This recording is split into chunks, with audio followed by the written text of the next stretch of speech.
लो guys, कैसे आप सब लोग। मैं आ चुका हूँ आप लोगों के लिए एक नई वीडियो लेके।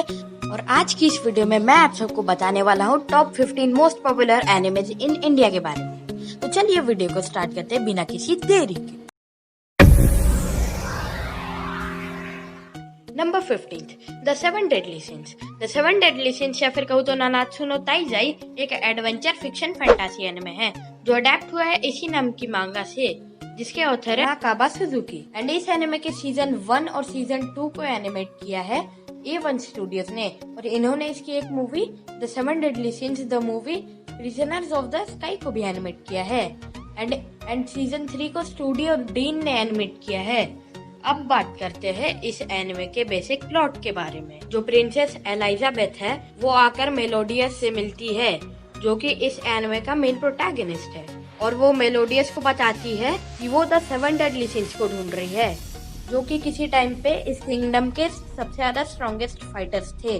वो मेलोडियस को बताती है कि जो किंगडम के होली नाइट्स है उन्होंने किंग और उनकी पूरी फैमिली को बंदी बना लिया है और वो अकेली ही है जो वहाँ से बच निकली है। और बाद में उसे पता लगता है कि जो मेलोडियस है वो असल में सेवन डेडली सिंस का कैप्टन रह चुका है। और फिर वो दोनों निकल पड़ते हैं बाकी सिंस को ढूंढने और किंगडम को बचाने।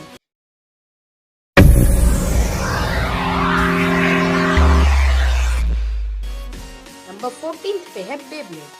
इसके कई सारे पार्ट्स आए हैं जिनकी वजह से बेब्लेड भी इस लिस्ट में है। पार्ट्स जैसे Beyblade V Force, Beyblade G Revolution, Beyblade Burst Evolution, Beyblade Metal Fury, Beyblade Metal Fusion, Beyblade Metal Masters जैसे पार्ट्स की पॉपुलैरिटी की वजह से बेब्लेड को 14th पोजीशन मिली है।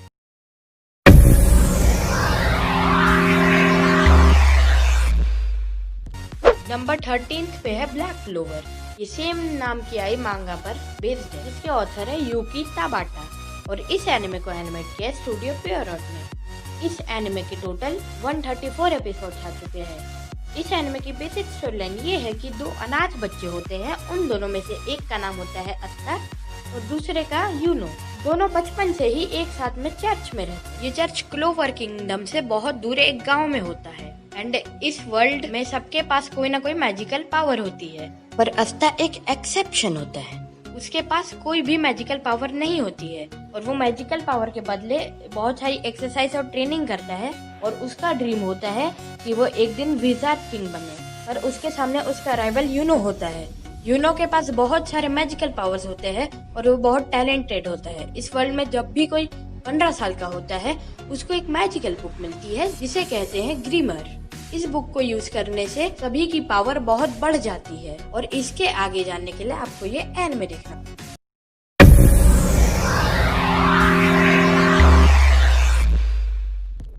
नंबर 12 पे है My Hero Academia, also known as Boku no Hero Academia. ये भी सेम नाम की आई मांगा से अडैप्टेड है। इसके ऑथर है कोहे होरिकोशी। ये anime action, science fiction, fantasy और कॉमेडी जॉनर से बिलोंग करता है। इसके अब तक 4 सीजन आ चुके हैं एंड इसके टोटल 88 एपिसोड्स हैं। माई हीरो एकेडमिया के हर सीजन को एनिमेट किया है स्टूडियो बोन्स ने। अब बात करते हैं इसके बेसिक प्लॉट के बारे में। तो इस एनिमे की दुनिया एक ऐसी जगह बन चुकी है यहाँ पे सुपर पावर होना बहुत आम बात है और एक सुपर हीरो बनना एक प्रोफेशन बन चुका है।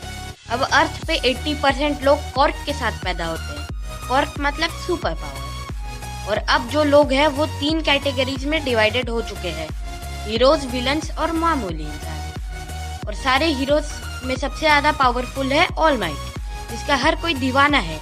लेकिन जो इसका सबसे बड़ा फैन है उसका नाम है इजुकु मिडोरिया, जो कि इस एनिमे का मेन प्रोटैगनिस्ट है। और इजुकु के पास कोई भी कॉर्क नहीं है, लेकिन ये ऑल माइट जैसा बनना चाहता है। इसका सपना है एक सुपर हीरो बनने का, बिल्कुल ऑल माइट की तरह। लेकिन प्रॉब्लम ये है कि इसके पास कोई सुपर पावर ही नहीं है। तो क्या ये सुपर हीरो बन पाएगा? ये जानने के लिए आपको ये एनिमे देखना होगा।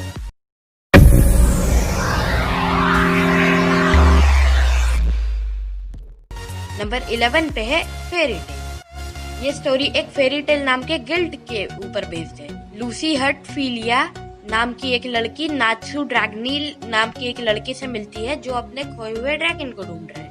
ये एनिमे लूसी के एडवेंचर्स को दिखाता है। फेरी टेल को एनिमेट किया है A1 स्टूडियोज ने एंड ये एनिमे एडवेंचर फैंटेसी जॉनर से बिलोंग करता है। फेरी टेल के मांगा के ऑथर है हीरो माशिमा। नंबर 10 पे है टोक्यो घूल।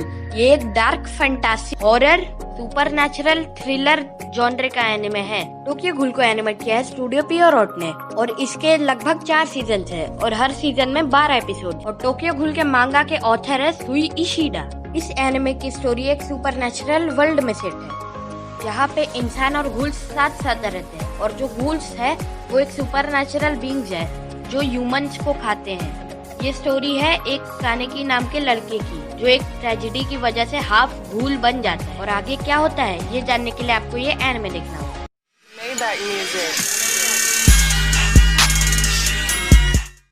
नंबर 9 पे है अटैक ऑन टाइटंस। ये भी सेम नाम की आई मांगा पे बेस्ड है जिसके ऑथर है हाजिमे इसायामा। ये anime action fiction dark fantasy apocalyptic and post apocalyptic fiction genre से बिलोंग करता है। इस एनिमे के फर्स्ट 3 सीजन्स को एनिमेट किया है स्टूडियो वीट ने एंड 4th सीजन जो इस एनिमे का फाइनल सीजन होने वाला है इसे स्टूडियो मापा एनिमेट करेगी। इस एनिमे के अब तक 3 सीजन आ चुके हैं एंड इस एनिमे के टोटल 59 एपिसोड्स हैं। चलिए अब बात करते हैं इस एनिमे के बेसिक स्टोरी लाइन के बारे में।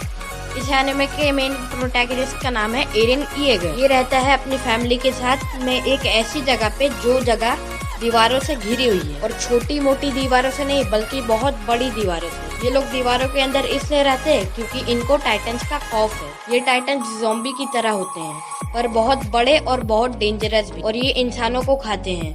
तो इन लोगों ने टाइटन से बचने के लिए अपने शहर के बाहर बहुत बड़ी और मजबूत दीवारें बना रखी है। पर होता ये है कि एक दिन उन बड़ी बड़ी दीवारों से भी एक बड़ा टाइटन आ जाता है और उन दीवारों को तोड़ देता है एंड दीवारों के टूटने के बाद बहुत सारे टाइटन्स अंदर आ जाते हैं एंड लोगों को खाने लगते हैं। इसी बीच एरेन यानी इस एनिमे के मेन कैरेक्टर के साथ एक बहुत दुखद ट्रेजेडी हो जाती है जो कि मैं आपको नहीं बता सकता वरना मैं आपको बहुत बड़ा स्पॉइलर दे बैठूंगा। एंड इस ट्रेजेडी के होने के बाद एरेन कसम खा लेता है कि वो सारे टाइटन्स को मार कर ही रहेगा। फिर वो मिलिट्री में ज्वाइन हो जाता है एंड देन उसका सफर स्टार्ट होता है टाइटन्स को खत्म करने का। और इसके आगे क्या हुआ ये जानने के लिए आपको ये एनिमे देखना है।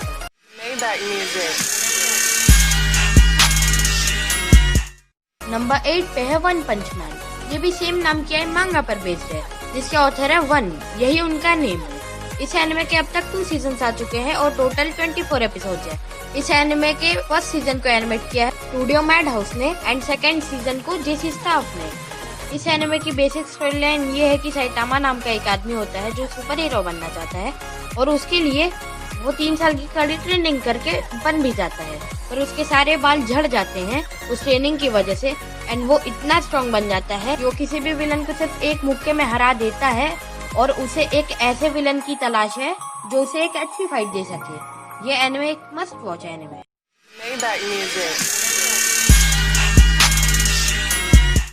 नंबर 7 पे है डेथ नोट। ये भी सेम नाम की है मांगा पर बेस्ड है और इसके ऑथर है सुगामी ओबा और ताकेशी ओबाटा। इस एनिमे को एनिमेट किया है मैड हाउस ने और इसकी 2 मूवीज भी आ चुकी है और टोटल 8 लाइव एक्शन मूवीज बन चुकी है और इस एनिमे के टोटल 37 एपिसोड्स है।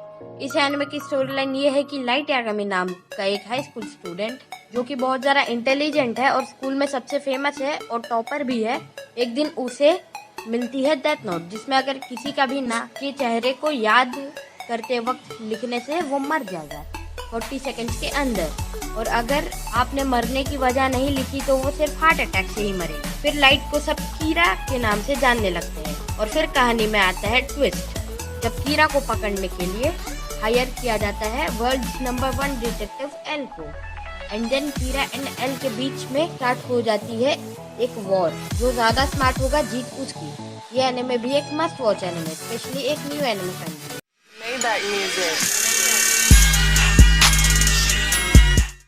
नंबर 6 पे है ब्लीच। ये भी सेम नाम की आई मांगा से अडेप्टेड है और इसके ऑथर है टाइट क्यूबो और आत्सुशी ओबा।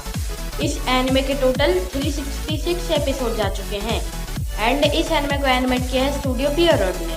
अब बात करते हैं इस एनिमे के बेसिक प्लॉट के बारे में। इसकी स्टोरी में होते हैं होलोज एंड सोल रिपर। वैसे तो और भी बहुत कुछ है इस एनिमे में पर स्टोरी यहीं से स्टार्ट होती है तो मैं यहीं से बताऊंगा। तो जो होलोज होते हैं वो मॉन्स्टर जैसे होते हैं, वो इंसानों को नजर नहीं आते हैं, सिर्फ कुछ ही इंसानों को नजर आते हैं। एंड सोल रिपर जो होते हैं उनका काम होता है होलोस को मारकर इंसानों को होलोस से प्रोटेक्ट करना। इस एनिमे के मेन कैरेक्टर का नाम है इचिगो कुरोसाकी। इसके घर पे एक दिन एक होलो अटैक कर देता है और उस होलो को रोकने के लिए आती है एक सोल रिपर जो कि एक लड़की है और उसका नाम है रुकिया कुचिकी। लेकिन वो उस होलो को मार नहीं पाती, तो वो इचिगो को अपनी पावर दे देती है ताकि वो उस होलो को मार सके और इचिगो उस होलो को मार भी देता है। अब जो सोल रिपर की पावर है वो इचिगो को मिल चुकी है और इचिगो बन चुका है सोल रिपर। तो यहाँ से उसकी जर्नी स्टार्ट होती है और पहले आर्क में आपको सिर्फ होलो ही दिखेंगे। तो इस एनिमे को ड्रॉप मत कर देना, पहले आर्क के बाद और भी मजा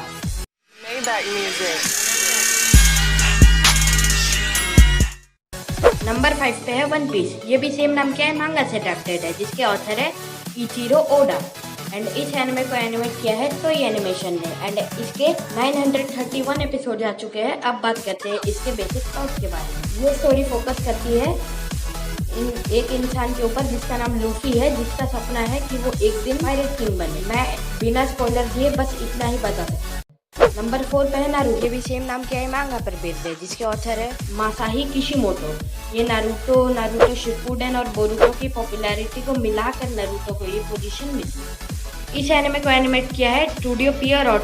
नारुतो सीरीज के 220 एपिसोड्स है और नारुतो शिपुडेन के 500 एपिसोड्स है और बोरुतो के 156 एपिसोड्स है। अब बात करते हैं नारुतो के बेसिक प्लॉट के बारे में।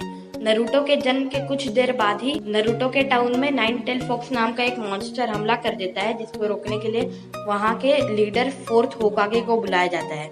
नाइन टेल फॉक्स को रोकने के लिए वो नाइन टेल फॉक्स को नारुतो की बॉडी में सील करके मर जाता है और उसके बाद सब नारुतो से नफरत करते हैं और उससे डरते हैं कि कहीं उसके अंदर का नाइन टेल फॉक्स उन्हें ना मार दे। इसलिए नारुतो का बचपन बहुत दुख भरा होता है और इसी वजह से नारुतो होकागे बनकर अपने टाउन वालों को प्यार पाना चाहता है।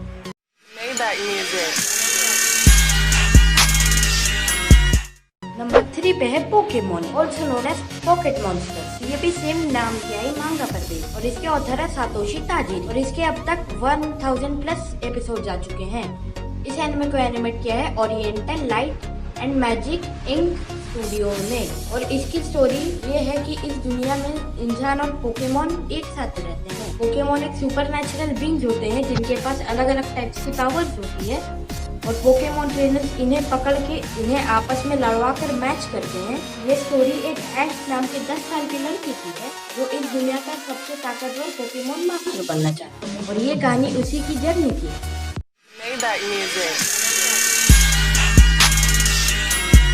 नंबर 2 पे 2 एनिमेज है जो है डोरेमोन और शिनचैन। डोरेमोन की स्टोरी एक नोबिता नाम के बच्चे की है जो कि बहुत ही ज्यादा सेल्फिश है, दिन भर कुछ नहीं करता है, सिर्फ सोता रहता है। उसे हमेशा टेस्ट में 0 मार्क्स मिलते हैं एंड वो स्पोर्ट्स में भी बहुत बेकार है और इसीलिए उसके फ्रेंड्स उसे बहुत बुली करते हैं।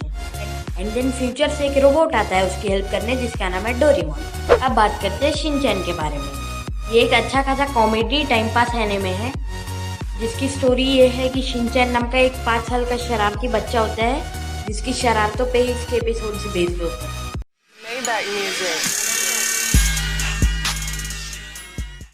नंबर 1 पे है dragon ball.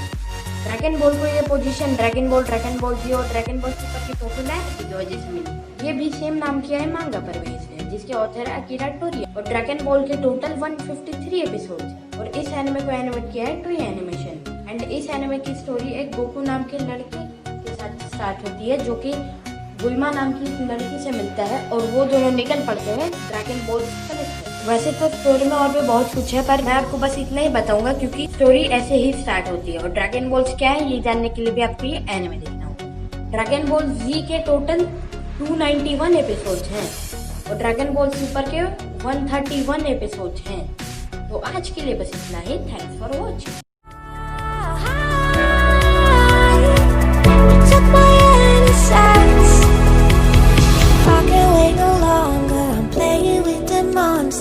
Everything that brought me alive, going wrong like monsters, playing with the monsters. They brought me alive.